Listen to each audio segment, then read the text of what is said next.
지금 법원과 관련된 얘기들도 계속 이어지고 있는데 그 내란 전담 재판부 설치법이 지금 강력하게 민주당 주도로 추진 중인 상황에서 천대엽 법원행정처장이 강한 우려를 표명했거든요. 우리 신인규 대표는 어떻게 봤습니까?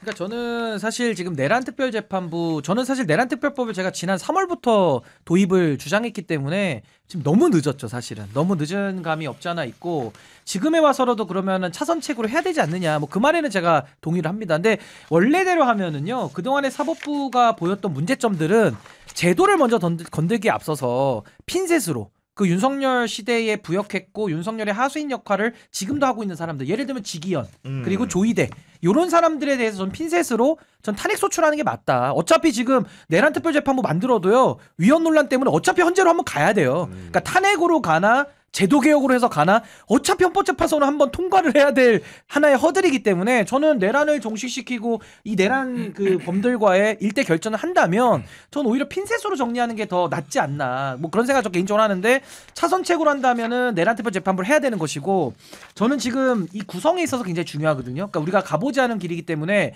만약에 위헌으로 판단이 돼서 뒤집어지면 엄청난 혼란이 예상이 됩니다. 그렇죠. 네. 정말 상상할 수 없는 혼란인데 그러기 위해서는 위헌성을 최소화해야 된다. 그럼 저는 지금 요거 재판부 구성하는 게 가장 핵심이잖아요. 그 사건도 뭐 처분적 사건은 아니고 내란과 관련된 사건을 다 하니까 그 문제가 없고 어떻게 법관들을 임명하느냐. 요게 가장 핵심인데 저는 지금처럼 뭐 법무부 3인, 뭐 헌재 3인 뭐 지금 이런 식의 변협 3인 이거는 좀 나중에 위헌 소지가 있을 수가 있어서 저는 아예 차제의 위헌성을 아예 없애려면요. 이렇게 해야 될 것 같아요.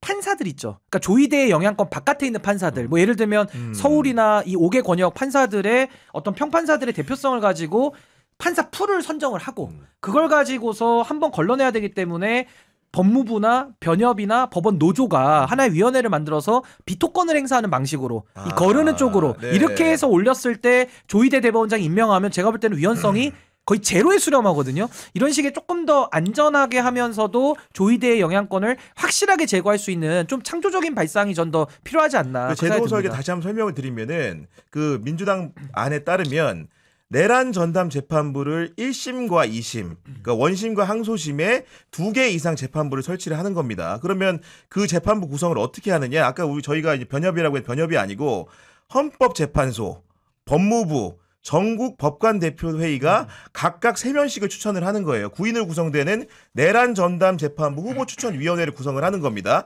9인대로 보내서 대법원장 보고 도장만 찍으라고 하는 게 아니고 2배수를 주고 그중에서 반으로 추려봐. 이렇게 전달하는 형태인 거고 여기에 더해서 내란 전담 영장 판사도 임명할 수 있는 규정을 신설한. 왜냐하면 최근에 영장 기각이 워낙 원인모를 이유로 되고 있기 때문에 그런 부분들을 해달라 이런 내용인 건데 저는 여기서 궁금한 점은 김준일 그 평론가의 생각이 궁금한데 굉장히 천대엽 처장이 세게 얘기했어요. 어떻게 얘기했냐. 87년 헌법 아래에서 누렸던 삼권 분립 사법부 독립이 역사의 뒤안길로 사라질 수 있다고 했는데 이건 굉장히 센 표현이거든요. 네. 뭐 저는 뭐 의견은 낼 수 있다고 봐요. 의견이야 내는 거고 의견을 들어보고 뭐 서로 이제 토론도 하고 경청도 하고 뭐 합리적이면은 이제 뭐 받아들이고 그런 건데 법원의 위기감이 저는 보인다. 천대엽 법원행정처장은 조이대랑은 살짝 결이 다르기는 해요. 아 그래요? 예, 아니, 그러니까 그럼에도 불구하고 그러니까 진보성 소위 말하는 진보 성향으로 약간 분류가 되는 뭐 그런데 어쨌든 법원의 조직에 대한 거에서는 비슷한 생각을 가질 수 있는 거죠. 저는 그러니까 지금 예전에 그 누구죠? 문영배 헌법재판소장이 이제 강연에서 이 얘기를 했어요. 사법부 얘기를 하면서 국민들은 사법부의 신뢰를 얘기하는데 사법부는 사법부의 독립을 얘기한다. 네. 맞아요. 그러니까 신뢰 너희가 지금 신뢰 문제가 있어라고 지적을 하면은 이런 신뢰 문제가 있으면은 우리가 그거를 어떻게 보완하기 위해서 노력하겠습니다. 뭐 정치권에서 세게 압박을 할 수도 있죠. 그게 또 사법부가 보기에는 약간의 부당하게 느껴질 수도 있을 거예요. 그런데 그러면은 어쨌든 그거는 그거대로 얘기를 하면서 우리가 이런 거를 개혁하겠습니다. 우리가 이런 걸 바꾸겠습니다를 얘기를 해야 되는데 그건 안 나와. 그러면서 계속 사법부 독립만 얘기하면은 이 주장이 얼마나 지지를 받을 수 있느냐. 그렇네요. 그 지난달 10월 20일에 MBC가 이제 여론조사한 게 있거든요. 코리아 리서치에 의뢰해가지고 1018명 이제 온라인 패널 조사한 건데 지기현 재판부가 정확하게 이렇게 물어봤어요. 그러니까 직위원 재판부의 내란 재판이 공정하지 않고 진행 속도도 더디다는 주장에 대해서 이게 옳다라는 게 63. 그리고 동의하지 않는다가 23. 거의 3배예요. 크네. 거의 3배예요. 불신이. 그리고 조희대 대법원이 지난 대선에 개입한 의혹이 있기 때문에 법원 개혁이 필요하다. 사법부 개혁이 필요하다. 찬성 48, 반대 37. 이렇게 그렇구나. 나와요 지금. 사법부 개혁에 대해서도 오차범위 내로 해야 된다라는 거고 내란 전담 재판부 같은 경우에도 중앙일보가 최근에 한국갤럽에 의뢰해서 11월 28일, 29일 양일간 조사한 게 있거든. 천 임명 전화면접 조사. 내란 전담 재판부 설치해야 된다가 46. 야, 더 높구나. 반대가 37이에요. 자, 그런데 한국갤럽이 자체 조사로 9월 넷째 주 중에 그러니까 정확하게 2달 전이죠. 그때는 찬성이 38, 반대가 41이었어요. 그러면 그 사이에 법원이 어떻게 했는지를 고민해 봐야겠네. 정확하게. 그러니까 자, 38이 46이 되고 8% 포인트가 늘었고요. 이걸 설치해야 된다라는 주장이. 반대가 41에서 37로 4% 포인트가 줄었어요. 어쨌든 반대가 있지만은 왜 이렇게 여론이 바뀌었냐? 사법부가 성찰해야 되는 거야. 그러니까. 근데 우리는 독립이거든. 계속 이거를 건드리지 마. 건드리지 마. 네. 이것만 얘기한 저는 뭐 천대엽 입장에서 이런 얘기 할 수도 있다고 봐요. 그래서 보완책도 얘기한 거잖아요. 지금 신인규 변호사가. 근데 이거는 국민들의 지지를 받을 수가 없다. 이런 식으로 하면은. 네. 그러니까 저는 지금 사법부 보면요 국민의힘 논리랑 똑같아요. 뭐 계엄은 잘못됐지만 뭐 탄핵은 안 돼. 뭐 이런 논리잖아요. 그래서 윤석열하고 결별하는 것도 아니고 또 뭐 결별한 것도 아니고 이런 애매한 상황인 건데 지금도 똑같죠. 저는 이 내란 특별재판부란 게 그럼 왜 나왔는지를 우리가 물어봐야 되잖아요. 갑자기 사법부 잘하고 있는데 이거 하자 그러면 저부터 나서서 반대하죠. 그럴 리가 있습니까? 저부터 반대하죠. 네. 그런 얘기가 나올 리가 없어요. 근데 왜 나왔냐? 직위원회 형사소송법을 완전히 반대 해석을 해가지고 윤석열한테 특혜를 준 부분. 이건 아주 위법한 행위의 전형입니다. 거기다 조희대 사법부는 대선에 개입을 했다라는 희대의 정치 개입. 이 두 가지가 일단 해결이 안 되고 거기다가 뭐 룸살롱부터 해가지고 뭐 자질구레한 게 또 많아요. 그리고 지금 영장 기각을 계속 하고 있는 법원에 이 내란 수사 방해하는 점도 매우 큰 겁니다. 그럼 저는요 내란 특별재판부에 대해서 저도 위헌성을 걱정해요. 그리고 저도 여기에 대해서 논의를 하고 너무 무리할 필요 없다. 조희대의 영향권만 배제되는 형태의 내란 재판부 만들면 된다는 게 제 생각이거든요. 그렇죠. 근데 지금 내란 특별재판부 위헌성을 말하는 분들은요. 그 위헌을 말할 거면은 조희대와 직위원이 행한 위헌 위법적 행위에 대해서도 같이 지적을 하면 제가 수긍을 하겠어요. 그나마. 근데 앞에 문제점에 대한 거는 전혀 쳐다도 안 보고 내란 특별재판부만이 문제고 이게 들어와서 사법부의 독립을 해친다. 이렇게 얘기를 하니까 지금 전제에 대해서 일단은 서로 다른 시각을 지금 펼치고 있다. 그럼 우리가 그동안에 겪어온 아까 우리 김준일 대표 말씀하신 대로 여론조사가 저렇게 나오는 배경에는 제가 지금 얘기한 앞에 사건들이 있기 때문에 국민들이 불신을 하는 거거든요. 그럼 그걸 해결하기 위한 노력이라도 손톱만큼이라도 해야지. 어떻게 우리를 믿어주세요만 얘기를 합니까? 이게 제가 아까 국민의힘하고 똑같다고 얘기하는 게 사과만 하면 뭐합니까? 사과에 따른 행동이 와야 되는데 그게 안 오잖아요. 그러니까 국민들이 더 이상 믿어줄 수 없는 지경까지 왔다. 그럼 저는 지금은 이게 사법부에서는 굉장히 불쾌하게 느낄 수가 있어요. 그럼 지금이라도 법관들이 들고 일어나세요. 들고 일어나서 지금 법원 노조들이 조희대 대법원장 법원장 중에 꼴찌했잖아요. 맞아요. 평가가. 그러니까. 들고 일어나서 본인들이 자정하세요. 그럼 저부터도 자정이 되면 굳이 할 필요 없다라고 얘기를 할 수 있어요. 근데 그게 아니라 자기들은 뭐 아예 안 들리는데 우린 모르겠는데 고집만 네. 부리니까 거의 국민의힘 보는 느낌이에요. 제가 볼 때. 그리고 세세한 위원회 강로에 대해서 신인규 변호사님 좀 물어보고 싶은데 지금 내란 전담 재판부 추천위원회 구성을 두고선 외부 인사들이 개입하는 것이 문제다. 사법부의 독립을 침해하는 거라고 얘기하는데 제가 이해하기엔 대법관들 추천할 때도 법무부 들어가죠. 변협 들어가는데 그거랑 내란 전담 재판부의 판사, 하급심 판사 임명하는 거랑 뭐가 다른 겁니까?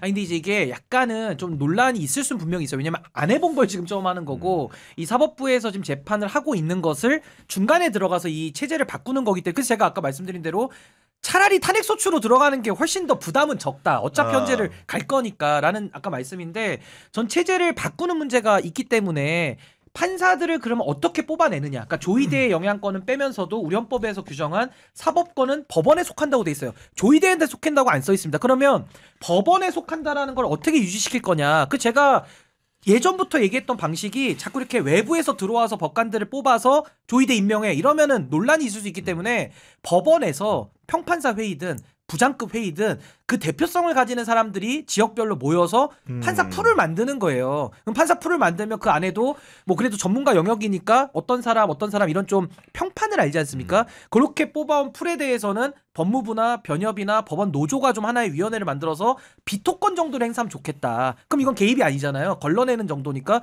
그렇게 돼서 풀이 나오면 그 안에서는 조의대가 골라서 임명을 해라. 이러면 저는 우리 헌법에 완전히 부합하는 형태로 위헌성을 완전히 제거한 형태로 될 수 있기 때문에 좀 이런 식의 가장 안전한 저는 법관 구성 방식을 좀 하는 게 좋겠다. 그건 생각합니다. 사람들이 본질적으로 내란 전담 재판부에 찬성하게 된 배경에는 뭐냐면은 계엄 1년이 다 됐는데도 윤석열, 김건희, 김용현, 이상민 중에서 누구 하나 1심 선고가 나온 사람도 없다는 데 대해서 그렇죠. 분노하는 거 아니겠습니까? 당연하죠. 사실? 1년이 됐는데. 그리고 지금 이 사법개혁 관련 내란 전담 재판부에 지금 천대엽도 그렇고 이 조의대 무리들이 반발하는 이유가 이 내란 사건 자체를 일반 사건과 동일시해서 저는 나오는 반발이라고 봐요. 그러니까 아니 뭐 사건 하나 하는데 전담 재판부까지 만들려고 이건 위헌성이 좀 있는 것 같아. 이런 목소리가 그러니까 나오는 거죠. 근데 일반 사건만 하게 취급도 안 해요. 그렇죠. 더 특혜를 주고 있어요. 훨씬 심각하게.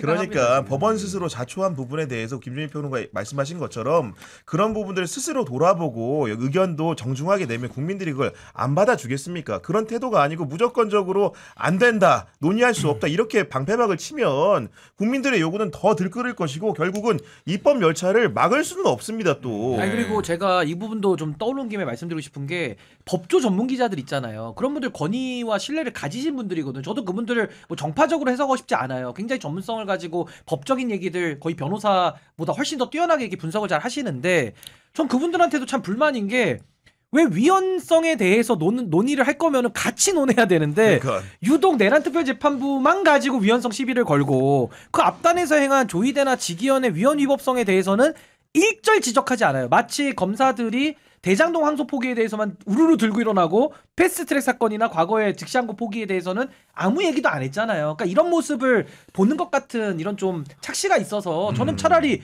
위헌성을 지적할 거면은 내란특별재판부도 위헌성 저도 같이 지적할 수 있으니까 같이 지적하고 토론해서 가장 위헌성 없게 만들고 앞에 조의대와 지기현이 범한 내지는 그 사법부끼리 자신들의 카르텔을 유지하는 이 위헌성에 대해서도 좀 같이 제발 좀 지적을 했으면 좋겠다. 네. 아, 전 이게 너무 아쉬워요, 사실은. 언론이 그렇게 하면 신뢰를 더 얻을 텐데 그러니까. 너무 일방향적 아니냐. 네. 그러니까 그 인상을 좀 지우기가 어렵습니다. 앞으로는